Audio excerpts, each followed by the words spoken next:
안녕하세요. 윤희입니다. 오늘은 직장인을 위한 커리어 전략을 담은 인디 워커를 가져왔습니다. 책의 제목은 인디 워커, 자립형 직장인이라는 뜻이고요. 부제는 이제 나를 위해 일합니다. 이 책의 저자 박승호, 홍승한 두 분이 실제로 걸어온 길을 담은 책이랍니다. 책의 내용을 잘 이해하기 위해서는 슬로우 커리어와 패스트 커리어라는 개념을 먼저 이해하셔야 합니다. 패스트 커리어는 20대 후반에 입사하여 40대 후반 직장 내 최고의 자리에 오르는 20년 커리어 전략을 의미하며, 슬로우 커리어는 20대 후반부터 70대까지 지속할 수 있는 나만의 차별성을 갖고 장기적으로 자립할 수 있는 전략을 의미합니다. 이 책은 총 296페이지로 저는 유익하게, 매우 재미나게 잘 읽었습니다. 도움도 많이 받았고요. 여러분들에게도 도움이 되시길 바라며 책의 일부만 읽어드리겠습니다. 23쪽, 진로가 미로처럼 느껴질 때. 바다를 보고 싶어하는 산골 처녀가 있었다. 그녀는 바다로 가는 변변한 지도조차 구할 수 없어 망설였다. 그러던 어느 날 마침내 용기를 내어 집을 떠났다. 모험의 길에서 그녀는 여러 사람들을 만났다. 잠깐 쉬었다 가라고 권하는 사람도 있었고 응원해주는 이들도 있었으며, 바다까지는 너무 멀다며 만류하는 이들도 있었다. 그녀는 몹시 지친 상태로 큰 사거리에 도착했다. 여기서 길은 커다란 산을 앞에 두고 네 갈래로 갈라졌는데 어느 길이 바다로 향하는지 알 수 없었다. 그녀는 이 길 저 길을 조금씩 가보았지만 확신할 수가 없어 매번 사거리로 되돌아봤다. 그러던 중에 그녀는 생계를 해결하기 위해 작은 마을로 가서 셔츠와 바지를 만들어 시장에 팔기 시작했고, 이내 자리를 잡았다. 그럭저럭 괜찮은 날들이었지만 그녀의 마음에는 여전히 푸른 파도가 넘실대고 있었다. 이따금씩 사거리를 찾아가 어느 길이 바다로 가는 길인지 고민하다 다시 마을로 돌아오기를 반복했다. 어렵사리 자리를 잡았는데 불확실한 미래에 모든 것을 걸 수는 없었던 것이다. 시간이 흘러 그녀도 늙어갔다. 어느덧 노인이 된 그녀는 죽기 전에 네 갈래 길을 확인이라도 하고 싶은 마음에 앞을 가로막은 높은 산을 오르기 시작했다. 하루 종일 걸려 겨우 산 정상에 도착하니 사방이 훤히 내다보였다. 네 갈래의 길은 산의 좌우로 갈라져 애둘러 뻗어 나가다가 넓은 평원 위에서 하나로 합쳐졌다. 그리고 그 길 끝에 아득히 반짝이는 바다가 보였다. 한숨이 터져 나왔다. 하나의 길을 골라 끝까지 갔었더라면. 그러나 이제는 너무 늙어 긴 여행을 떠날 기력이 남아있지 않았다. 진로가 미로처럼 느껴질 때가 있다. 어느 길로 가야 할지 가늠할 수 없어 제자리를 맴돌기도 하고, 행여 막다른 길을 만날까봐 출발조차 못한다. 높은 산에 가로막혀 앞을 볼 수 없어 노심초사하고, 길을 떠났다가도 불안감에 다시 되돌아오기도 한다. 대다수의 직장인은 자신의 커리어에 확신이 없으며 퇴직 이후의 삶에 대해서는 더욱 불안해한다. 코로나19, 인공지능, 100세 수명, 상시 구조 조정 등 우리가 커다란 변혁의 시기를 살고 있기 때문이다. 그럼에도 소수지만 용기 있게 도전해서 출구를 찾은 인디 워커들도 있다. 직장 생활을 통해 고도의 전문성을 쌓고 퇴직 이후에도 자신만의 사업이나 브랜드로 승승장구한다. 직장 생활에서 승진이나 연봉보다는 일 자체에 초점을 맞추며 잘하는 일을 탁월한 수준으로 끌어올리기 위해 실력을 갈고 닦는다. 이렇게 자기만의 차별적 전문성을 만들어낸 이들은 하나같이 어느 길로 가든 위대함으로 가는 길은 있다고 조언한다. 하나의 길을 정해 끝까지 걸어가다 보면 넓은 바다를 만난다는 것이다. 모든 커리어가 미로는 아니다. 오히려 인디 워커들에게 직장 생활은 미궁에 가깝다. 미로와 미궁은 구분 없이 쓰이지만 사실 그 목적이 확연히 다르다. 미로는 여러 길이 복잡하게 얽혀 있어 출구를 찾기 어렵지만 미궁은 모든 길이 중심으로 수렴했다가 나오도록 되어 있어 어느 길로 가든 출구로 나올 수 있다. 미로는 출구를 은폐함으로써 길을 헤매도록 만든 장치인 반면 미궁은 천천히 에둘러 감으로써 정신을 새롭게 고양하는 구조다. 한마디로 미로가 방황의 상징이라면 미궁은 재생의 상징이다. 세계 각지에서 이를 확인할 수 있다. 프랑스 사르트르 대성당에 들어간 사람은 지름 13m의 커다란 미궁을 통과해야 제단으로 갈 수 있다. 여기에는 미궁을 걸으며 스스로를 성찰하고 참회하며 중심에 도달하고 거기서부터 영적으로 새로운 존재가 되어 돌아 나온다는 의미가 담겨 있다. 미국 존스 호킨스 대학교의 메디컬 센터는 붉은 바닥에 흰 벽돌로 미궁을 만들었는데 환자와 보호자 그리고 의료진은 마치 명상하듯 이 길을 천천히 걷는다. 사람들은 미궁을 거닐며 희망과 치유의 경험을 한다. 모든 미궁은 중심을 향하는 나선형의 구조인데 영어에서 나선 스피럴과 영혼 스피릿의 어원이 같은 것은 우연이 아니다. 우리 영혼은 미궁을 통과해야 새롭고 진정한 나이에 이를 수 있다. 커리어 또한 그렇다. 진로가 미로가 아닌 미궁이 되려면 속도를 늦추고 중심을 향해 에둘러 갈 필요가 있다. 모든 탁월함에는 시간이 걸린다. 인디 워커는 천천히, 자기답게, 잠재력을 실현함으로써 직장이라는 단단한 껍질을 벗어나 자립한다. 느리게 가는 달팽이가 나선형의 껍데기를 등에 지고 살아가듯 우리에게도 자신의 커리어라는 미궁이 있다. 어느 길로 가더라도 탁월함에 이룰 수 있음을 믿고 나를 부르는 길 하나를 선택해 끝까지 가야 한다. 고대 그리스의 영웅 테세우스는 크레타 왕국의 미궁 속에 살며 제물로 바쳐진 젊은 남녀를 먹어치우는 반인반수의 괴물 미노타우루스를 물리치고 아테네의 부흥을 이끈다. 테세우스가 미궁으로 들어가기 전에 크레타의 공주 아리아드네는 실타래를 주었고 이 도움으로 미궁을 빠져나올 수 있었다. 그런데 미궁 안의 모든 길이 중심을 향한다면 테세우스에게 굳이 실타래가 필요했을까? 그럼에도 필요했다. 왜냐하면 테세우스는 그곳이 미궁인지 미로인지 알 수 없었다. 살아 돌아온 사람이 없었기 때문이다. 게다가 나선형의 미궁을 걷다 보면 중심을 향해 가까워졌다 멀어졌다를 반복하기에 마치 제자리 걸음을 하는 듯 느껴진다. 이 때문에 미궁 속의 사람은 길을 잃었다는 착각을 하게 된다. 테세우스는 자신이 걷는 길이 미로가 아닌 미궁임을 확인하기 위해 실타래가 필요했다. 인디 워커가 되려는 사람도 이와 같다. 기대감을 가지고 직장에 들어가지만 그 안은 미로처럼 느껴진다. 업무는 버겁고 관계는 얽히며 일 자체가 보람없이 느껴지곤 한다. 때로는 몇 년째 같은 일을 반복하는 자신을 보며 길을 잃었다고 느낄 수도 있고 잡힐 듯 잡히지 않는 성과에 위축되기도 할 것이다. 그러니 당신에게도 아리아드네의 실이 필요하다. 이 책이 그 실타래가 되어줄 것이다. 우리는 아리아드네가 테세우스에게 실타래를 전하는 마음으로 이 책을 썼다. 그러나 당신은 사실 미궁에서는 그 실이 필요 없음을 이해해야 한다.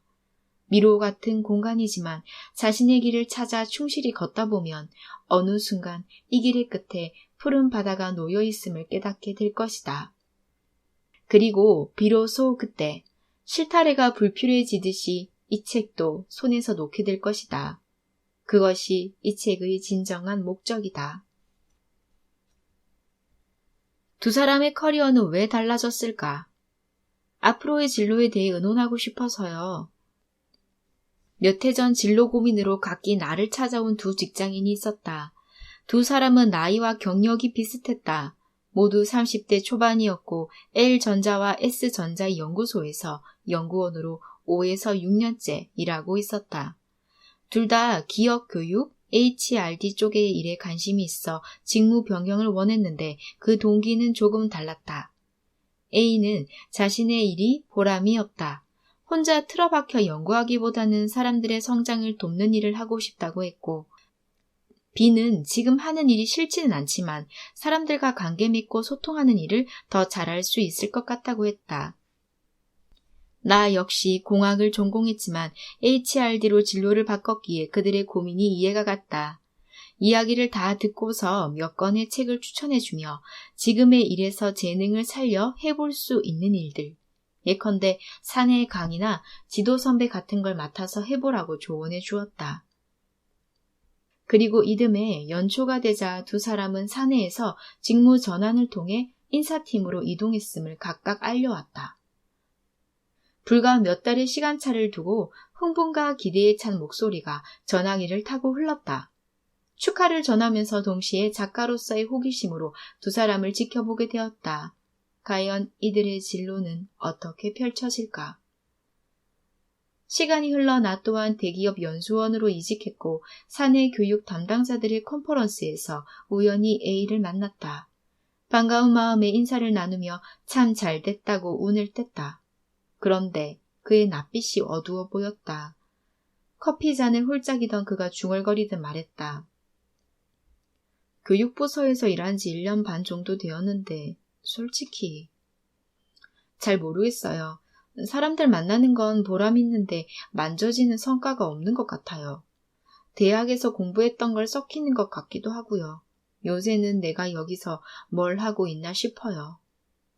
보람은 있는데 뒤처지는 것 같다니. 의외였다. 보람 있는 일을 하고 싶어 옮긴다고 하지 않았던가? 몇 개월 뒤 그가 그토록 탈출하고 싶어 했던 예전의 연구소로 다시 돌아갔다는 소식을 전해 들었다. 2년을 채우지 못하고 보람 없다던 일로 복귀한 것이다. 반면 B의 소식 역시 동료를 통해 가끔씩 들을 수 있었는데 그 역시 부서 이동을 했다. 그러나 그가 원했던 교육이 아닌 인사관리 업무를 맡게 되었다. 같은 인사팀 안에서도 교육과 인사관리는 기본 철학과 접근 방식이 많이 다르다. 나는 그가 새로운 업무에 적응하는데 힘들어하리라 예상했다. 예상대로였다. 인사관리 중에서도 해외 인력 채용을 담당했던 그는 이전 부서와는 완전히 다른 업무와 용어, 성과에 대한 압박감, 인사 특유의 보수적인 문화에 적잖이 힘들어했다. 그럼에도 자신이 잘할 수 있는 역할을 찾고자 했다. 대규모 채용 설명회에서 발표를 자청해서 맡았고 해외 인재를 찾아 개별적으로 설득하기도 했다. 그리고 2년 후 교육 업무를 하고 싶다는 요청이 받아들여져 지금은 직원들의 직무 교육을 담당하며 사내 강사로도 활동하고 있다. 보람 있어서 좋아요, 이 일은. 그가 말했다.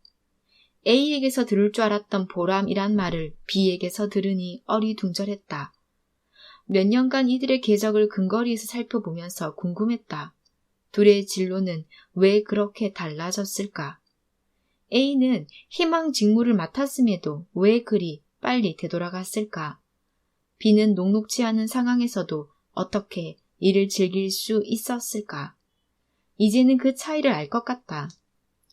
A는 보람을 원했지만 자신이 무엇에 보람을 느끼는지 알지 못했다. 어쩌면 그가 원했던 보람은 만져지는 성과나 성취감이었을지도 모른다. 그는 자신이 원하는 일이 무엇인지 몰랐고 다만 자신이 싫어하는 일만 알고 있었다.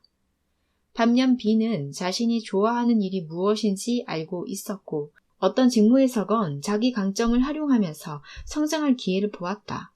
일의 보람은 결과로 따라왔다. A와 B의 진로는 자신이 원하고 잘하는 것에 대한 분명한 통찰에서 갈렸다. 결국 자기 이해가 진로의 향방을 결정한 것이다. 표류하는 직장인들. 많은 직장인들이 지금 하고 있는 일이 자신과 맞지 않는다며 불만을 토로한다. 그런데 가만 보면 자신이 잘할 수 있는 역할을 찾거나 부족함을 채우려고 노력하기보다는 그 일이 자신과 안 맞다고 불평하는 데 에너지를 소모한다. 새로운 탈출구를 찾아 이직을 하기도 하지만 A의 경우처럼 막연히 찾은 새로운 일이 자신에게 적합할 리 만무하다. 매년 여러 채용 전문 업체에서 직기하는 통계는 이직자 10명 중 6명이 이직을 후회한다는 점을 일관되게 보여준다. 특히 그중 4명은 입사 3개월 내에 조기 퇴사한다. 퇴사 사유에 대해 10명 중 6명은 업무 내용 때문이라고 답했고, 이는 대인관계 문제가 원인인 경우보다 훨씬 높다. 실제 업무가 본인이 생각했던 내용과 많이 달랐던 것이다. 그뿐인가? 신입사원의 퇴사율 또한 몇 년째 고공행진 중이다. 기업들이 밝힌 최근 몇 년간 신입사원 평균 퇴사율은 49%다. 바늘 구멍을 뚫고 입사한 신입사원, 둘 중 하나가 1년 안에 나간다는 말이니 결코 가볍게 볼 일이 아니다. 취업 전에는 직장에 못 들어가서 안달하고, 직장에 들어가면 못 나가서 안달한다는 말이 허투루 들리지 않는다. 퇴사하는 이유는 연봉이나 상사에 대한 불만보다 업무에 대한 불만이 단연 높다. 20대들 사이에서는 취업 끝, 퇴사 준비 시작이라거나 퇴준생이라는 자조 섞인 농담까지 나오는 실정이다. 아이러니하게도 회사에 들어가지 못한 취준생보다 회사에 다니는 재직자들의 불안이 더 크다. 왜일까?